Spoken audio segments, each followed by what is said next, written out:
Oh, hello, and welcome to In Tune Pathways, the podcast. This is the place where we explore autistic identity, culture, and family lifestyle. I'm your host, I'm Christy Forbes. I'm a late identified autistic woman. I'm an educator, I have ADHD, and I am a PDA autistic. If you're not sure what PDA is, it stands for pathological demand avoidance. Ooh, we'll get into that in future episodes. I'm also a parent of autistic children, and my passion is shifting away from the medical disorder narrative and into a newer awareness and radical acceptance of the social model of disability. Thank you for joining me. All episodes of the In Tune Pathways podcast are recorded on Wurundjeri country.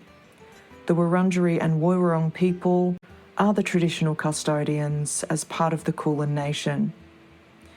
I pay my deepest respect to elders past and present, and at In Tune Pathways we are committed to the amplification of First Nation voices and decolonisation in our work. Sovereignty was never ceded. This country always was and always will be Aboriginal land.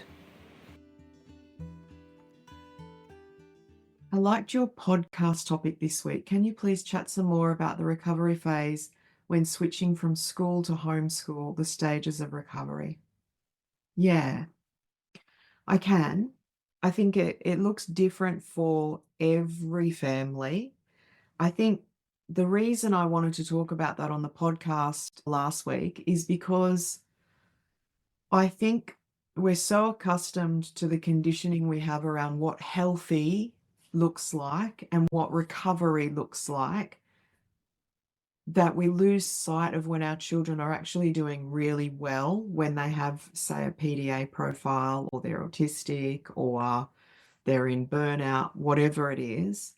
Sometimes we expect that when we bring our children home from school, if they have chronic prolonged stress associated with school or school-associated trauma, we might bring them home and have this expectation that because they don't have to go to school anymore, that they're going to be okay straight away, or they're going to relax and their behavior is going to mellow out. But actually it can be the opposite, because the first thing is, if we have an experience of having to go into an environment, and I want to make this very clear that when I talk about this, it's never ever with judgment or criticism or shaming people whose children have been in the school system or are still in the school system. I just like to talk about it factually and without placing any kind of shaming toward anybody. When we've gone into that environment over and over and over and over and over, what happens is the tolerance for stress does its very best. The threat response does its very best to prepare us to be able to go into that environment as much as possible. But then if we really do have this incredible intolerance for that stress in that environment, it's going to wear thin over time. And when we're talking about primitive responses, we're working from almost the animal brain rather than our prefrontal cortex. And when we're in that primitive state, our prefrontal cortex is offline. The part of our brain that is responsible for looking after impulsive behavior, regulation, staying calm, making rational decisions, those things are not accessible to us when we are children in fight or flight. What is accessible to us is the information that our primitive responses has stored via experience and history. So if we've gone into that same environment over and over, that's the information the brain has, our neurobiology, our nervous system has. When we bring our children home, we might say, you never have to go to school again, or that's it, we're not going back to school. It's very hard for the neurobiology to trust in that. So while we might consciously say, okay, great, I'm not going back to school, the threat response doesn't work that way. It's working off experience, not language, not affirmations, not words that are said to us, but history and experience. That's why we have dreams. It's why we have nightmares, because no matter what our conscious brain thinks, we have this other state of being our subconscious that has this experience that it has its own language for and needs to process in other ways. When we bring our children home from school, as much as they might say, that's great, no school anymore, fantastic, they have to go through this process where their threat response, their subconscious memories and experience needs to go through its own process, which is separate from our consciousness. There may be nightmares. Coming out of survival mode means that our bodies finally start to relax. The way that we've been tensing our muscles, we were talking today about cortisol and adrenaline flooding through the system. That is a recipe for absolute exhaustion. Yeah. When we come out of that state, people think that we're going to relax, but it's exhaustion. If that's the first time in a long time that you've not had to tense your muscles up and brace yourself for that chronic prolonged stress, the body relaxing is then in a place where it can finally start to process what has actually been happening. Because when we're in survival mode, we put aside the processing of emotions, we put aside the processing of reality, and we just stay in fight or flight. We're suspended in that I got to survive this, I've got to do it. I can't let myself know about the reality of how I truly feel. When we come out of survival mode, that's when all of that processing starts.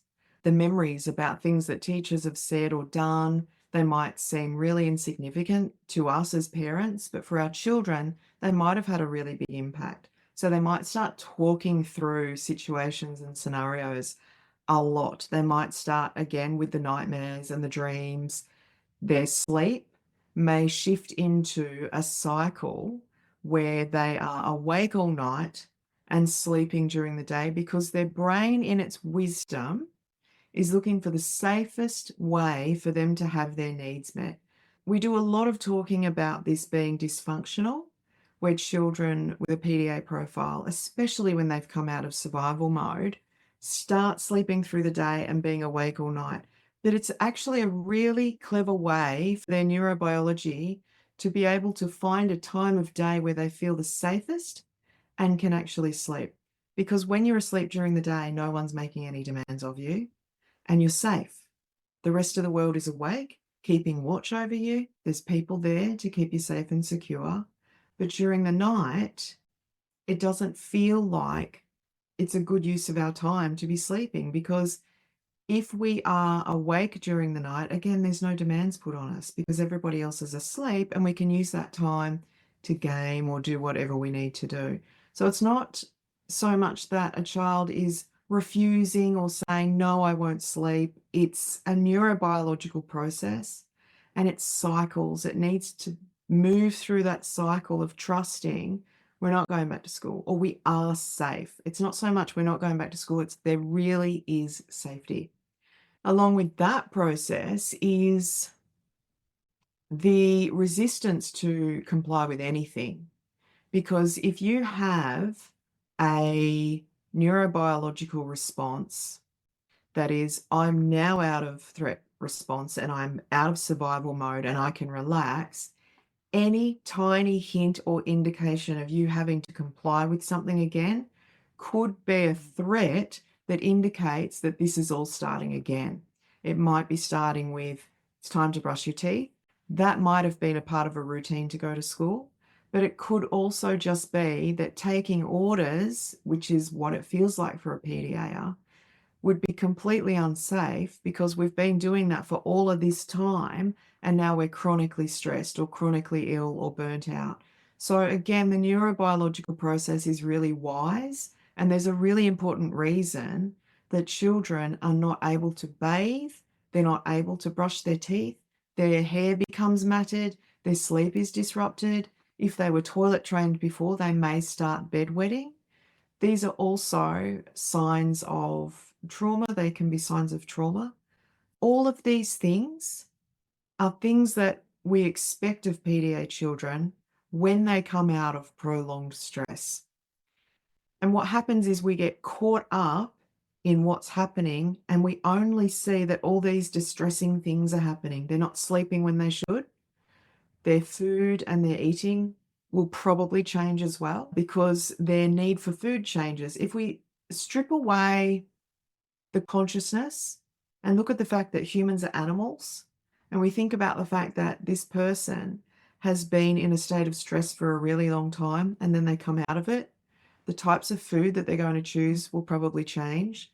The times that they eat and how much they eat becomes more about survival than it does pleasure or comfort. So there may be food restriction or cutting back. They might be eating more. There's this fixation in Western society to really hone in on what is the problem here. And we're so good at looking at symptoms and thinking they're the problem and missing the bigger picture, which is that the person has just come out of prolonged chronic stress. What we see as symptoms or problems are actually steps to recovery. When we know that somebody has been sleeping all day and awake all night, and their sleep starts to change so that they're sleeping all the time, then we might start to panic about that. Oh, at least they were awake during the night before, now they're asleep all the time. But actually, what that could mean is that they're more relaxed and less stressed, and they're able to sleep more now because that's the rest that they haven't been able to have for all of this time. We can still see things as problematic when actually they are improvements. It's really incredible how human beings can find ways to survive and move themselves through things.